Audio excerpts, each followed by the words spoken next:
What's up, everybody? Welcome to day one of my trip to Japan, starting off with Tokyo. Only doing one night in Tokyo, gonna make my way back here later in the itinerary. We just landed in Narita, super jet lagged, and decided we're just gonna kick it here for the night. The train ride to Osaka is about 3 hours, and none of us felt like doing that right after a 16-hour flight. So we decided that we're just gonna stay the night in Tokyo. If you are flying into Narita, what I would recommend is hopping on the Skyliner that was gonna take you to Tokyo. It's only about 2,570 yen, which is about 18 US dollars per person if you're flying from the US. The train ride was a little under an hour, and it dropped us off right in front of our hotel. We decided to stay at the Landabout. We were only staying one night, decided to just do a budget-friendly hotel, but this hotel is beautiful for a budget-friendly hotel. Very welcoming lobby, very warm. It was only $45 per person, and yes, I said per person because they do charge per person. And I know this because I tried to finesse it and say there was only one person in my room, and they definitely charged for two.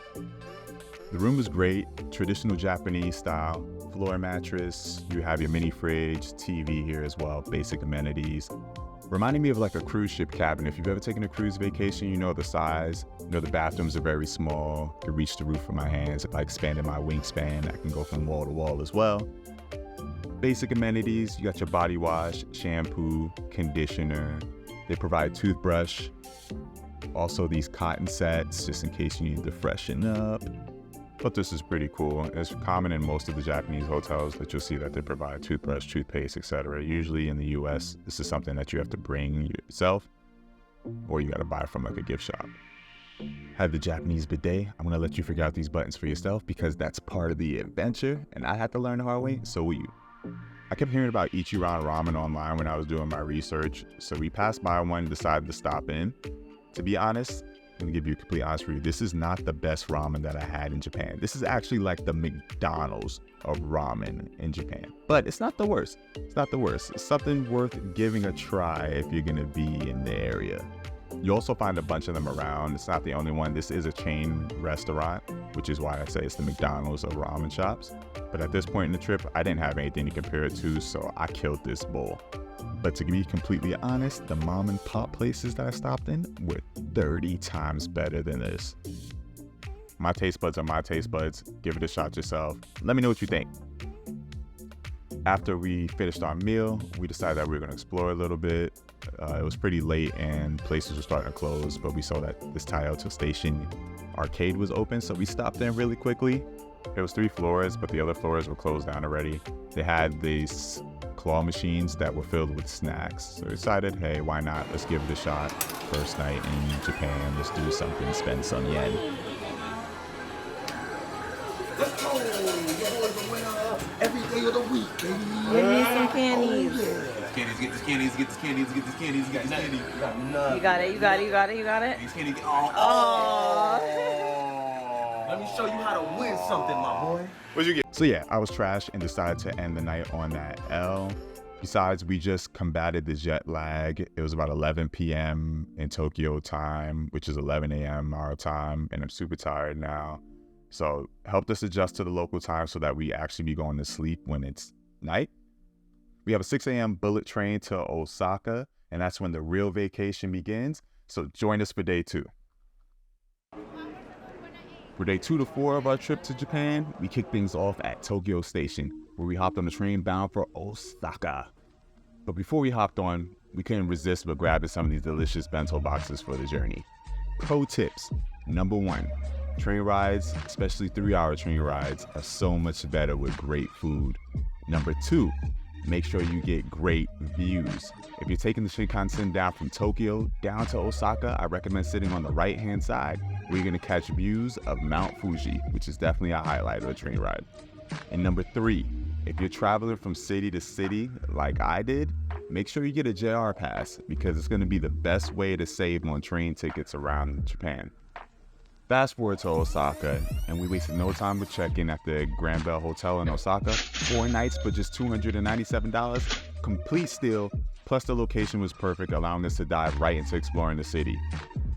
I heard a lot about the food scene in Osaka. We headed straight to downtown Abori for a little food tasting, and we started off with this takoyaki. Basically, a ball of octopus. Taste. Right? Alright. You're the fucking liar. It tastes good. You can't even taste it. It's hot. I see the smoke look coming out his mouth. You gotta blow out, blow it out, blow Breathing it out. fire. And then The you get eye's to the gonna start to squid. water. Now he's tasting the squid. It's good. It's just hot as hell. But I feel like that's the only way to eat it. Because the inside. After our octopus balls, we came across this taiyaki vendor. And if you don't know what taiyaki is, it's a fish-shaped pastry, usually sweet, filled with custard, chocolate, sweet beans, sweet potato. They have different flavors depending on the vendor that you find. Get the custard, hands down. I tried all of them. Get the custard. It is the best one, super sweet, exactly how I imagined it would taste from seeing it in the animes. Loved it. My absolute favorite dessert in my time here in Japan.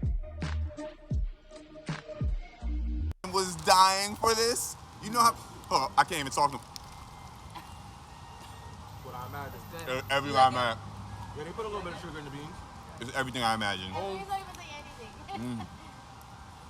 It's what I imagine. Oh my god. It's what I imagine. You Yes. got it right over the Yes. What's your rate? end. You haven't tried, you haven't tasted anything Oh. like that. So Oh, I tasted pastries before. I had donuts. I know how it's supposed to taste. The custard 3, the rest of them is 280. That's why the custard 3. He said, It costs more. It costs more. It costs more to be the boss, son. You gotta pay the cost. And this custard is the boss. We pretty much spent the rest of the day food tasting, exploring downtown Aburi, and then waited for the sun to dip, and at night transformed to this neon nightclub wonderland. We headed over to Club Pink, and let's just say Osaka knows how to party. They played hip-hop, R&B, the DJ let us in for free, got us some free drinks, treated us like celebrities, loved it. Definitely recommend the Pink.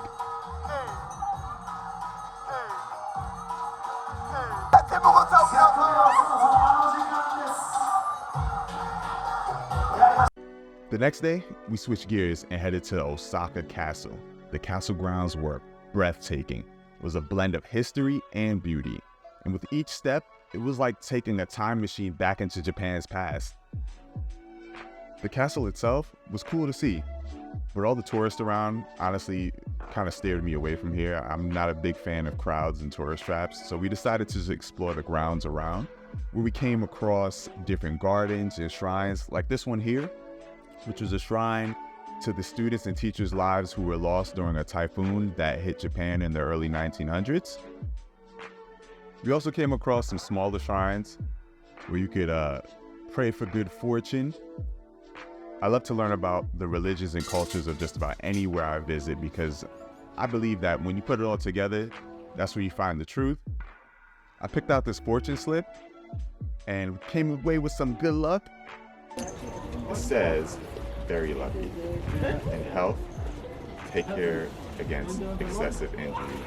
In love, keeping a heart of kindness will find you love. In study, you can break through what's holding you back, go for it. In work, good human relations bring success. In travel, visiting an old city brings luck. And in business, follow through on that bold idea. Bam. After you receive your slip, you tie it to one of these lines to make sure that it comes true. So I locked it in, made sure it was double knotted, and then we head out for dinner. But on the way out, we ran into this really cool local, this elderly man. And at first, I'm not gonna lie, I thought he was trying to sell us something. But he actually just wanted to make us origami souvenirs. He didn't want anything for them. We even tried to pay him, which was actually an insult to him, so make sure you don't do that. And he gave us some great tips on where to find some great food, like okonomiyaki, and he gave us a little local spot that we headed over to shortly after. Delicious. I love mine. My friends, they probably won't say the same, but just gonna give you, it's basically a pancake with ramen and whatever other meat that you decide that you're gonna put in it that's on the menu. After dinner, we made our way up this long escalator to the Umeda Sky, and the panoramic views from the observation deck are out of this world. But as luck would have it, right when I was about to capture the perfect shots, my phone decided it had enough for the day. Which brings me to my next pro tip. Make sure that you have a battery pack everywhere you go.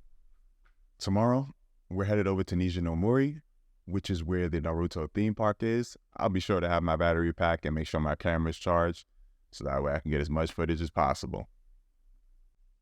For day 4 of our trip, I had to do something for the inner nerd in me, and I couldn't come to Japan without going to the Naruto theme park. The park is located an hour and a half outside of Osaka, and when you do your trip, this may be a little bit different, but there was only a select number of trains that were traveling to this location throughout the day, so make sure you plan ahead. If you're a fan of Naruto, then this is definitely a place that you'll want to visit. Once you purchase your tickets, you're going to receive these 2 scrolls, the Heaven and Earth Scroll. The park is divided into 2 different attractions. On your left side, you're going to have a more physical course. On the right side, you're going to have a puzzle solving course. As a fan of the series, it's pretty cool to see the Hokage Rock and some of your favorite characters, which honestly made up for the fact that this was definitely a children's park. Seriously, the puzzles were made. I saw 5-year-olds solving the puzzles. The challenge came for us, and the fact that we do not understand kanji or speak Japanese, which made it a bit more challenging. Overall, it was still pretty cool to go through the obstacle course, hop around, spend the day as a ninja, crawling through these trap doors, and taking pictures with our favorite heroes. The artwork on the statues are top notch. You would think they were done by the animators themselves. You even get a chance to crawl through this Orochimaru summoning. Walking through the park does take a couple of hours, so you're gonna work up an appetite, and great thing they had this Ichiraku ramen here, which surprisingly tasted really great for a theme park bowl of ramen. All in all, if you're a fan of the series, I think it's worth a visit. It's only 3,300 yen, which is about $22 US. So if you're a fan of the series, come get caught in the genjutsu.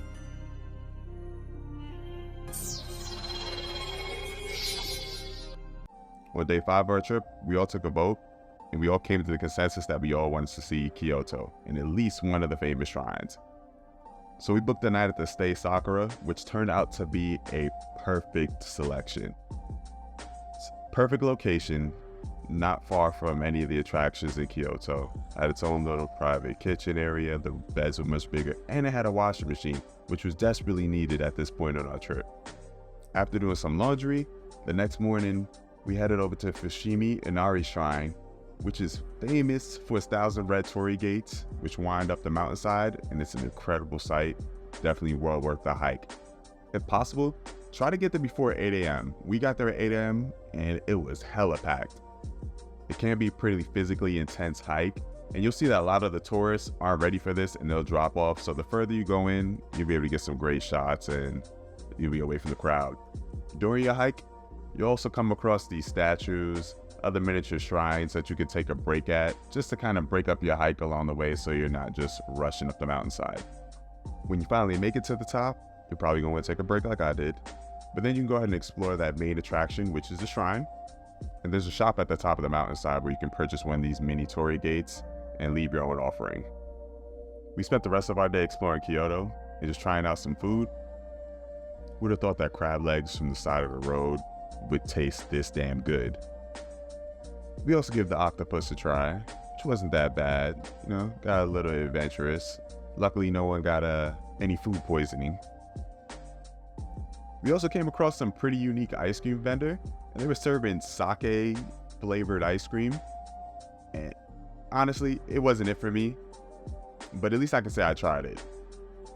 We ended our day by exploring some of the local shrines and temples, and then we went out for drinks at the end of the night. It was the perfect way to end our day trip. And tomorrow, we're going to be heading over to Kinosaki for the hot springs, which is perfect because my legs are killing me after climbing all these damn steps. After spending the first leg of our trip exploring Osaka and climbing the 12,000 steps at the Fushimi Inari Shrine in Kyoto, we decided that we needed some time to relax. And on day 6, we headed 2.5 hours north to the beautiful onsen town of Kinosaki. I immediately fell in love with this town's traditional Japanese atmosphere. We checked in at the Nishimuraya, which combines a traditional style of a ryokan inn and a modern Japanese hotel. This is the most costly hotel out of my time here in Japan, coming in at $230 a night, but well worth every penny. Booking just about any hotel in this town gives you access to all of their 7 hot springs, and you get one of these dope yukatas. After throwing on my Jiraiya 7s and taking a sip of complimentary wine, we decided to hit the town and visit the hot springs. This is the OnlyFans, so I can't show you the inside of the hot springs, so something you're gonna have to check out for yourself. After the hot springs, we decided to go out for dinner, and we went to a traditional Japanese yakiniku and enjoyed some Kobe steak, some sake, and caught the itis. We need to walk off that itis, and we decided what better way to do it than to enjoy the lantern-lit streets of Kinosaki. When we got back to our hotel, we noticed that our tatami floor mattresses were already set, and we were checking out in the morning, so it's time to hit the hay. I really enjoyed my 24 hours in Kinosaki. If you're headed to Japan, this is a town well worth checking out for that authentic traditional Japanese experience. Unfortunately, my time in Japan is coming to an end. It's the end of our trip, and we found our way back to Tokyo. But before we got to our flight, there's some things that I wanted to check off my bucket list. I kept hearing about this anime-based hotel, the Hotel Tavinos, so I decided I'd give it a shot at $80 a night. Booking a couple nights there and hurt. They had this great amenities bar where you can grab slippers, robes, toothbrush, etc. After that, things just went downhill. During your stay, you can pick up one of these suspiciously sticky manga books if you're into reading manga and anime. I passed on that because the pages were sticking together, and the room was super dusty and dark and about the size of a college dorm, if not smaller. But you know what? No big deal. Only a couple days, so we just decided to move on with our trip. I'm a huge fan of immersive art galleries. I really want to check out Tokyo's Team Labs. So we hit the town and took a couple trains and ended at Team Lab Planets in Tokyo, which I highly recommend if you're a fan of immersive art. Some quick tips if you do plan on attending. First of all, you have to take off your socks and shoes. So if you have crusty or ashy feet, definitely make sure to lotion them and clip your toenails before heading out. All the art installations are focused on your senses and sensory based, like this one here with these cool LED lights where you get some pretty dope pictures. And then you head into other rooms like this one where you're in water ankle deep and the projectors are surrounding that show images of fish within the water. Not to mention that there's a fragrance sprayed in the air that give you this really calm, meditating, peaceful feeling. I've gotten mixed reviews on the Team Labs experience. Overall, I think it's for someone who is into interactive art or art in general, and I would highly recommend it to anyone who enjoys being in an art exhibit or visiting museums. But if you're looking for something more adventurous for your time in Tokyo, something a little more active, then this is definitely something that you can pass on. Now, me personally, I think Team Labs did a great job with their exhibits, and I would recommend it to just about anyone visiting Tokyo. But hey, to each his own. The next site on my bucket list was Shibuya Crossing. I come from New York City, and I've been in Times Square countless times, and I'm used to the busy intersections. But this is like complete organized chaos. And it was pretty cool to experience it and get to cross this street, something I always seen on TV. While we were out here, also came across this Pokemon Center, which brought back some childhood nostalgia, did a little souvenir shopping, and then came across this game of Pachinko. I had absolutely no idea what I was doing, but this is a casino game where it almost reminded me of pinball, but I honestly didn't know what was going on. It was just these steel balls flying around. If anyone knows how to play Pachinko and can give me some tips so I don't lose $15 again, hey, send me some tips, because I had no instructions whatsoever and the YouTube videos did not help.